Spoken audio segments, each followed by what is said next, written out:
तर असं म्हणजे सकाळी वोटिंग किती वाजता सुरू झालं, कधी केलं आणि संपल्यावरती तो झिरो दाबून एंड वोटिंग घेतात, त्याच्यावर नोंद करतात, त्याच्यावर आरो सही करतो आणि इतक्या वाजता वोटिंग बंद झालं असं लिहितो.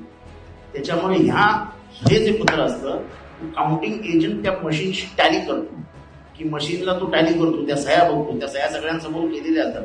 हा जर दिला नाही याचा स्पष्ट अर्थ की मतदानाच्या मशीनमध्ये तुम्हाला कुठलाही गोंधळ घालता येतो आणि देशभरात अशा तक्रारी आहेत की 17C फॉर्म हा देशभरात काही ठिकाणी देण्यात आलेला आणि आता साधारण नागरिक म्हणून माझं म्हणणं आहे की हे डॉक्युमेंट पब्लिक डोमेन मध्ये आहे.